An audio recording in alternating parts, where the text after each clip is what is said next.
Ladies and gentlemen, brothers and sisters, let me tell you something tonight. You cannot walk in your God-given purpose until you shift your focus. Too many of us are stumbling, not because we don't have a calling, not because we don't have a destiny, but because we're looking in the wrong direction. You can't fulfill what God put in you while you're still staring at what people said about you. You can't reach forward while you're chained to what's behind you. Somebody in here needs a shift. Not a small adjustment, not a tiny correction, but a divine shift, because your purpose is waiting, your assignment is waiting, your destiny is waiting, but it's on the other side of your focus.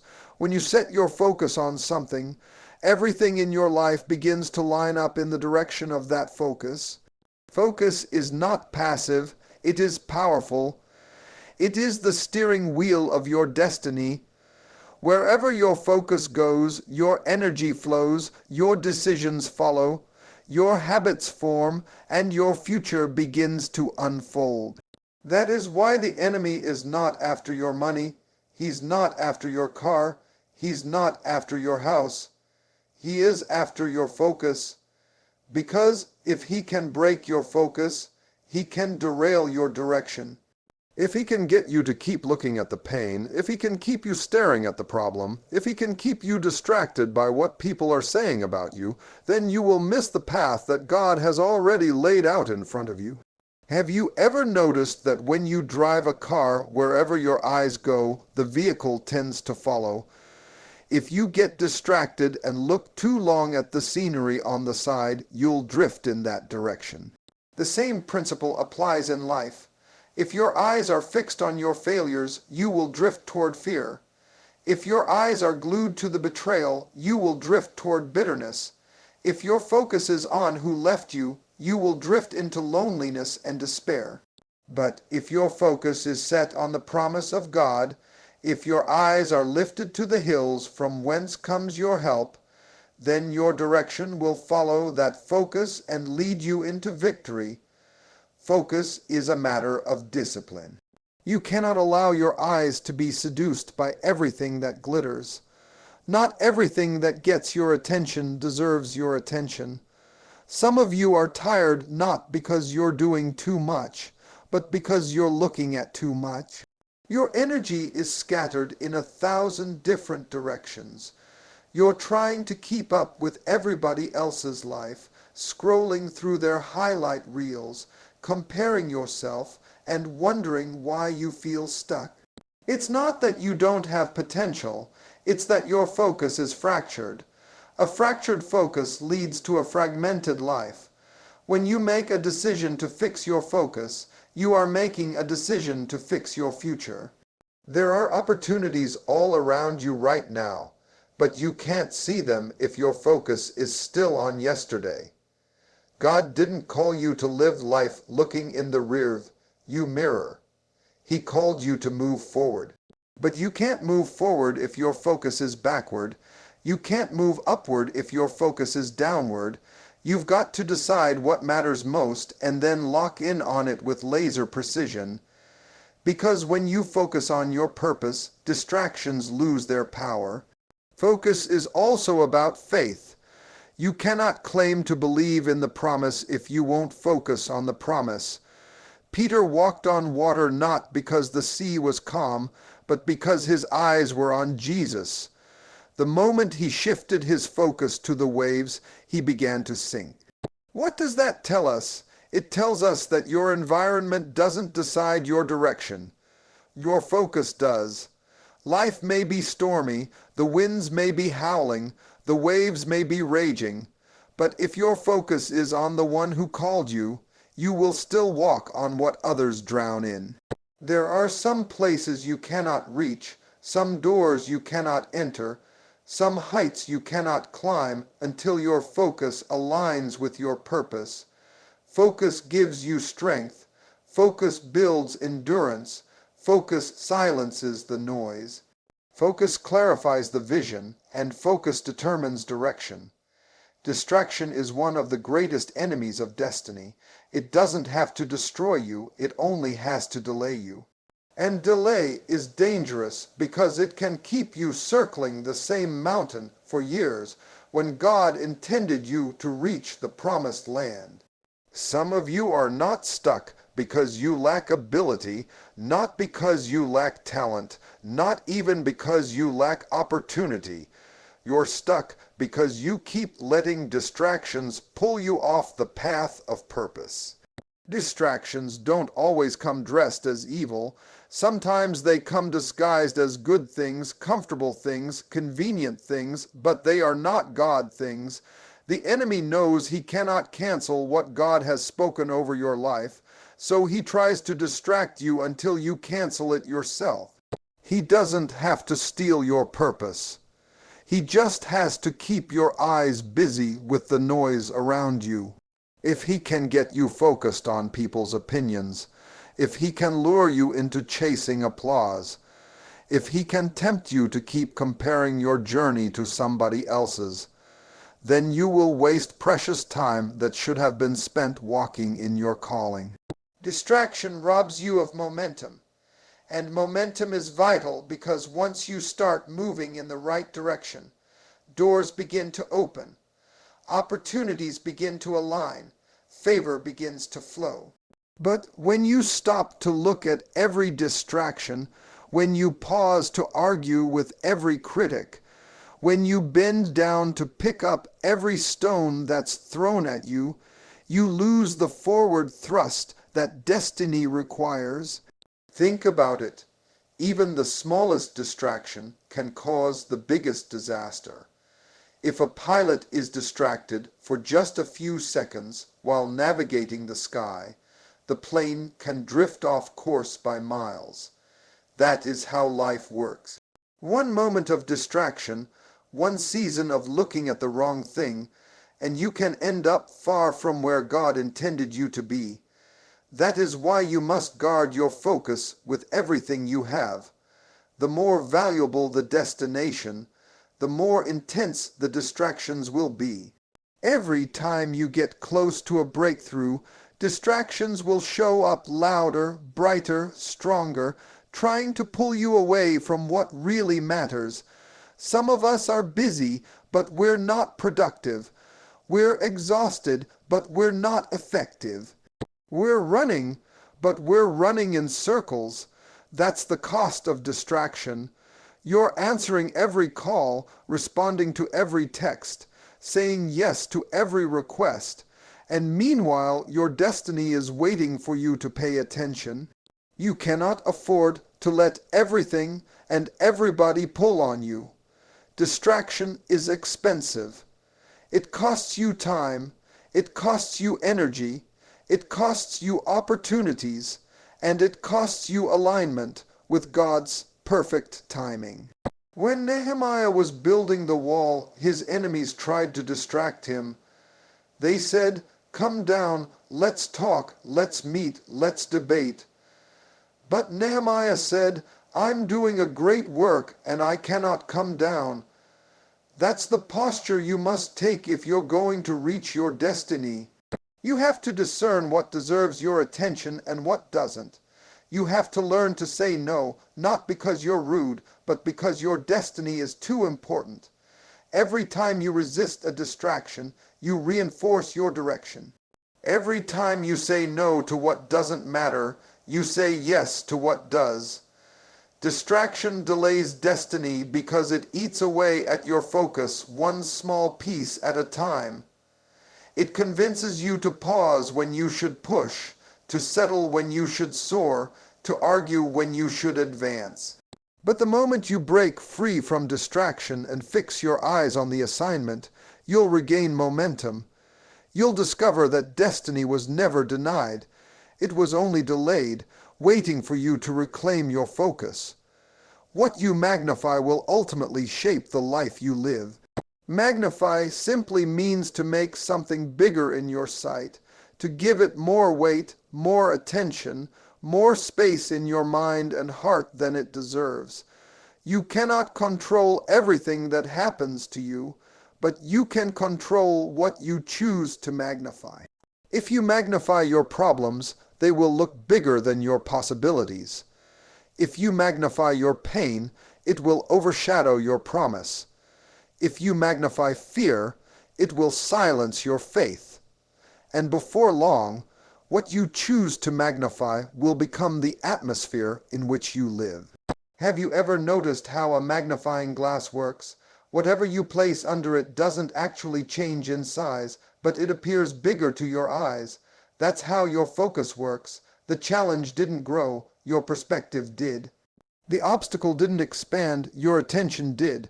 When you magnify something, you give it power over your emotions, your decisions, and your direction. That's why the scripture says, "Oh, magnify the Lord with me." Because when you magnify God, He doesn't get bigger, but your faith does. He doesn't change in size, but your perception of Him does. And when you magnify the greatness of God, suddenly your problems begin to shrink, your fears begin to fade, and your reality shifts from defeat to victory. Many of us are living in prisons we built with our own magnifying glasses. We've made our insecurities bigger than our anointing. We've made our mistakes bigger than our mercy. We've made people's opinions louder than God's truth. And because we've magnified the wrong things, we walk around heavy, discouraged, and defeated. Life is not just about what happens to you. It's about what you magnify after it happens. 10 people can go through the same storm, and 5 will rise stronger while the other 5 will sink, not because of the storm, but because of what they magnified during the storm. The children of Israel stood on the edge of the promised land, but when the spies went out, most of them magnified the giants instead of the grapes. They saw the fruit of the land, but they chose to focus on the size of the opposition. Their reality became, "We are like grasshoppers in their sight." That was not truth. It was a magnified perception, and that magnification kept them wandering in the wilderness for 40 years. What you magnify can keep you circling when God is calling you forward. On the other hand, David stood before Goliath, and he had every opportunity to magnify the giant. Goliath was trained, armed, and intimidating. But David chose to magnify the God who had delivered him from the lion and the bear. And because he magnified God over the giant, his reality was not fear. It was victory. What you magnify will determine whether you see yourself as a victim or a victor, as defeated or as destined, as fragile or as favored. Every day you wake up, you have a choice. You can magnify your worry, or you can magnify your worship. You can magnify what's wrong, or you can magnify what's right. You can magnify what you lost, or you can magnify what remains. Life will hand you both burdens and blessings, but whichever one you magnify will become your reality. And if you're going to walk in purpose, you cannot afford to magnify the temporary things that are trying to distract you. You must magnify the eternal, magnify the promise, magnify the one who called you. Because what you magnify becomes the lens through which you live, and that lens creates your reality. Purpose cannot thrive in confusion. Purpose needs clarity. You cannot walk in the fullness of what God has called you to do if your mind is clouded, if your vision is blurred, if your priorities are scattered. Clarity is not just about seeing where you're going. It's about knowing why you're going there. It's about understanding that not every open door is your door, not every opportunity is your opportunity, not every assignment is your assignment. Confusion will have you chasing everything, but clarity will focus you on the one thing. And when you lock in on that one thing, your life begins to move with power and precision. Clarity cuts through the noise. This world is full of voices, voices of culture, voices of critics, voices of comparison, voices of doubt. If you don't know who you are and why you are here, those voices will pull you in 1,000 different directions.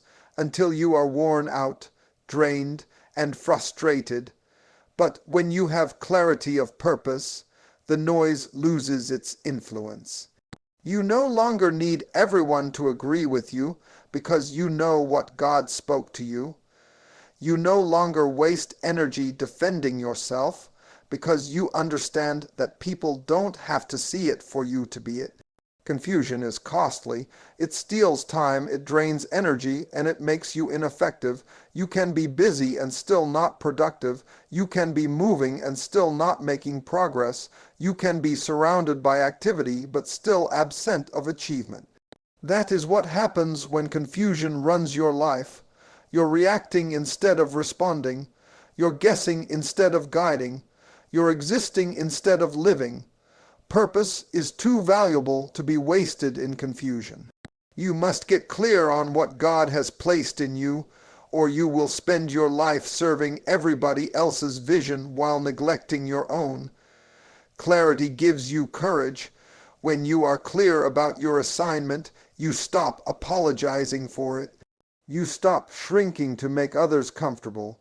You stop guessing yourself because clarity breeds confidence. Look at Jesus in the Gospels. He was never confused about why he came. He said, "I must be about my Father's business." That kind of clarity silenced the critics, overcame the distractions, and pushed him through the pain of the cross. When you are clear about your purpose, even suffering cannot stop you, because you know the pain is part of the process. Some of you are waiting for everything to make sense before you move. But clarity doesn't always mean you know every step. Sometimes clarity is simply knowing the next step. Sometimes clarity is not having the whole map, but knowing the destination. Confusion says, "I can't move until I know everything." Clarity says, "I'll move in faith with what I know now." And as you move, God begins to reveal more, piece by piece, level by level, step by step. Clarity simplifies your yes and strengthens your no. When you are confused, you say yes to everything and end up overwhelmed. But when you have clarity, you can say no without guilt because you understand that no is necessary to protect your destiny. You can't pour your life into every bucket and still have water left for your own garden. You can't chase every idea and still have strength to fulfill your divine assignment. Clarity is the filter that helps you separate what is urgent from what is important, what is good from what is God, what is temporary from what is eternal. Without clarity, purpose becomes a dream that never manifests. With clarity, purpose becomes a direction, a decision, a discipline that carries you toward destiny. Clarity turns potential into power and confusion into courage. And if you want to walk in purpose, you must trade the fog of confusion for the fire of clarity, because purpose requires nothing less. A shifted focus has the power to unlock a greater future, because the direction of your life is tied to the attention of your mind. As long as you keep staring at what was, you cannot step into what is. As long as you are fixated on what left, you cannot embrace what's coming. Your future is not locked because God has withheld it. Your future is locked because your focus is still fixed on the wrong thing. The key is in your perspective. The moment you shift your focus, you open the door to what God has been waiting to release. Some of us are praying for new seasons while still clinging to old ones. We're asking for God to do a new thing while our eyes are glued to the old thing. That's why nothing seems to change, because God will not pour fresh oil into vessels that are still staring backward. Your future is not behind you, it is in front of you.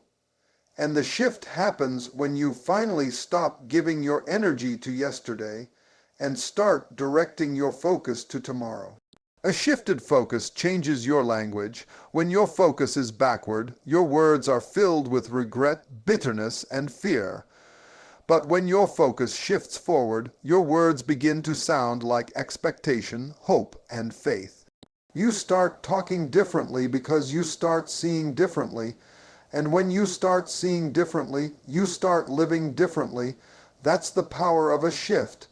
It doesn't just change what you look at, it changes how you live. The children of Israel were delivered out of Egypt, but their focus was still on Egypt. They were free in body, but bound in mind. They kept looking back at the garlic and the onions, talking about how good it was back there, while God was trying to lead them into a land flowing with milk and honey. Their future was waiting, but their focus was holding them hostage. That is the danger of a misplaced focus. It can keep you wandering in circles instead of walking into destiny. But when you shift your focus, you shift your reality. When you lift your eyes toward promise, you begin to walk in promise. A shifted focus unlocks creativity because now you stop dwelling on what went wrong and start imagining what could go right. It unlocks vision because you stop magnifying obstacles and start seeing opportunities. It unlocks faith because you stop staring at the size of the mountain and start focusing on the God who moves mountains. And when that shift happens, your future begins to expand. What looked like a closed door suddenly looks like a hidden key. What looked like a dead end suddenly looks like a divine detour. The shift doesn't always change your circumstance, but it always changes your capacity to see beyond it. Sometimes God is simply waiting for you to change your focus before he changes your future. You're asking for open doors, but he's asking for open eyes. You're praying for breakthrough, but he's telling you to shift your perspective.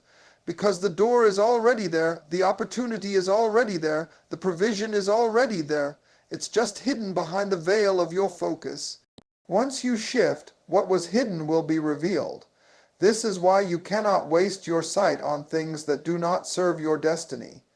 Every time you choose to shift your focus, you are saying yes to the greater future God has prepared for you.